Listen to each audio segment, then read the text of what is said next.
Hello everybody and welcome to Parks Bros. It's Drew here, and today we're going to be going into one of my favorite games of all time in its brand new console edition. That's right, we're looking at Planet Coaster. So Planet Coaster has finally come to both Xbox and PlayStation, and thanks to the lovely people at Frontier, more people will be able to delve into the world or planet of theme park development and management in a way that hasn't been seen since its spiritual predecessor, Roller Coaster Tycoon, the original, be on the original Xbox back almost 2 decades ago. Now, of course, Roller Coaster Tycoon 3 was just released on Nintendo Switch, and we have a video going over the game in a little bit of detail in the top right iCard, so make sure to go check out that video if you're interested in playing Roller Coaster Tycoon 3 wherever you go with your Switch. But this video is all about Planet Coaster Console Edition, which has been a seriously anticipated release for over a year now. To give you an understanding of how excited I was to see Planet Coaster coming to console, I wanted to let you know I was one of the people that pre-ordered the game originally during its beta back in early 2016. Now, I have played almost 1,000 hours in Planet Coaster on my PC, but after those 1,000 hours, and quite a lot of neglect to the PC overall, I couldn't find myself getting over 5 frames a second on my computer just because it's a really old laptop. Now, when Console Edition was announced, I was absolutely over the moon because it meant that I could play one of my favorite games of all time. But without going on and on about how much I love Planet Coaster overall, let's get into this overview right now. I wanted to say a huge thanks to the lovely people over at Frontier across the pond for giving me early access to Planet Coaster Console Edition, and honestly for making this version a reality. I feel like this is going to reach out to a lot more people than we can imagine, especially since it was announced that it will be coming to Xbox Game Pass as well, and there will be more details about that on the screen right now. Now, I know what you're all wondering, is the gameplay different from the original game on PC? Well, of course it is. It's a console version of a theme park management game.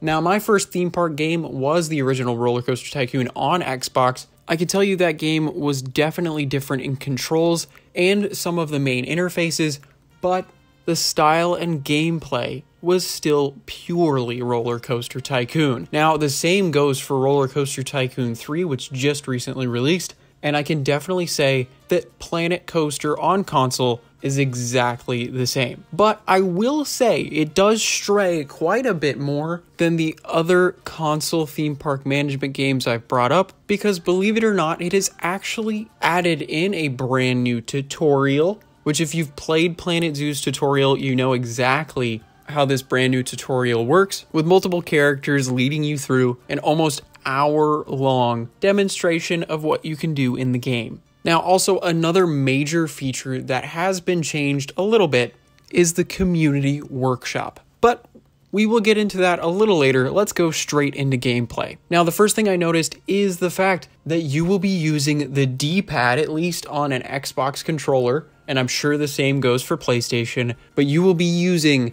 that D-pad quite a bit in menus, pop-up displays, selecting what type of tree you want to put in your park. These will all be using the directional pad on your controller, and while it's not necessarily a bad thing, it did seem a little odd to me that in places like the main menu of the game, you couldn't use joysticks to select what you want to do. Now, this is just a tiny little nitpick, of course, and it is something that is easy to get used to, just a little odd in my mind. But into the game itself, everything is fundamentally the same.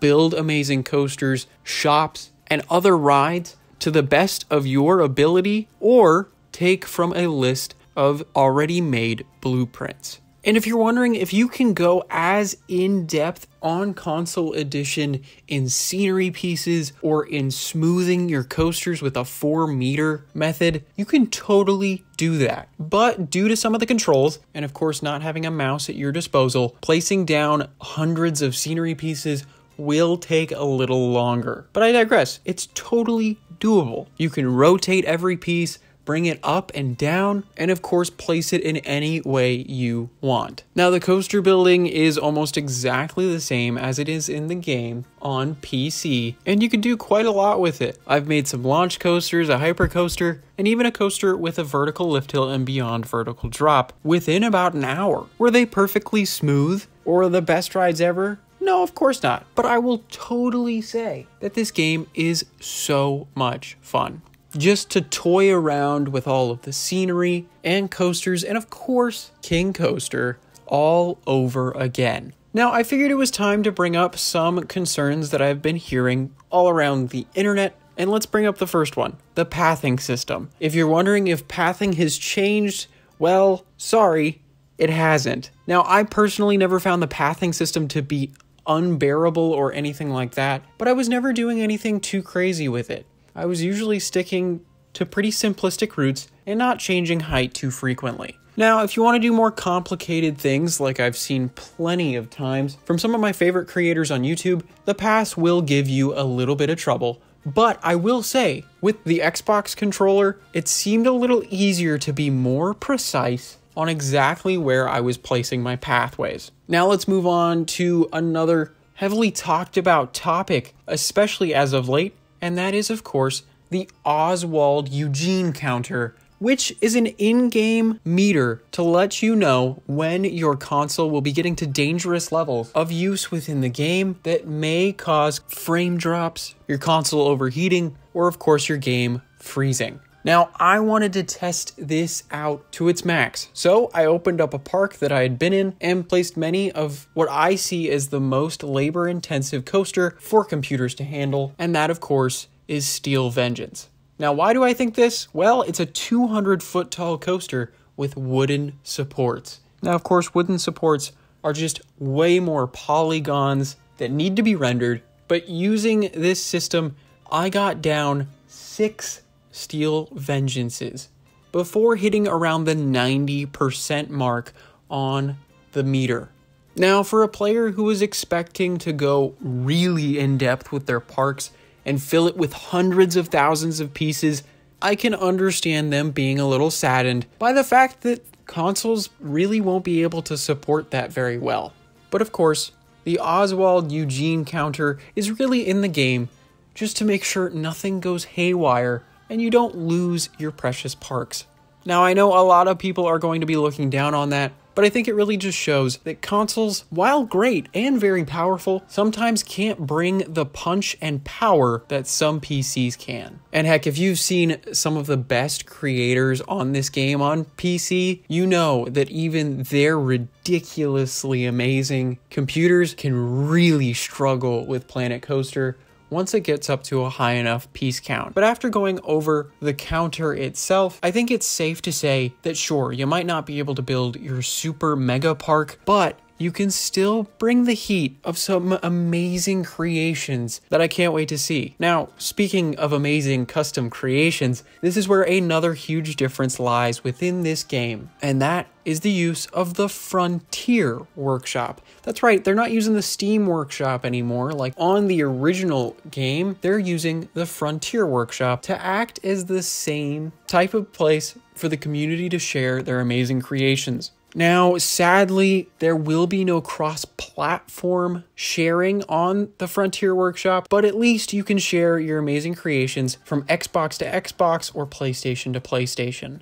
So at least there's that as an option. It's not the best, especially if you wanted to share parks with some of your friends that maybe don't have the same console as you. But if you do have an Xbox, I do have my first coaster in the game available for you to go check out yourselves if you'd like. And just to quickly let you know, all of the free updates are automatically in this version. So everything from vending machines to certain rails are included in the game. And of course, every DLC is available for purchase after you buy the game. But man, it is so cool to see Planet Coaster on console finally after 4 long years since the game originally came out. And now, since I have something that can actually run Planet Coaster, you can bet I'm going to be posting some videos of some of my fun attractions and shops in the near future. And while I think that console edition is definitely more for the casual player, who's obviously just there to have more fun than anything else, more serious players can definitely have some fun toying around with Planet Coaster on a different device, which I gotta say is a huge plus for me. Anyways, what do you guys think about Planet Coaster Console Edition? Are you gonna play it like crazy like I am? Please let me know down in the comments.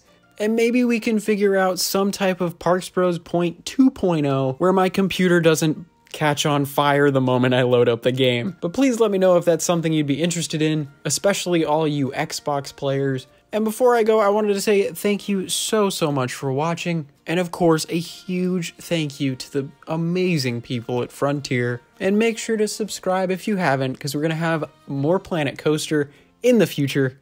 And I can't wait to show it all to you guys. But until next time, we'll see you in the next ride.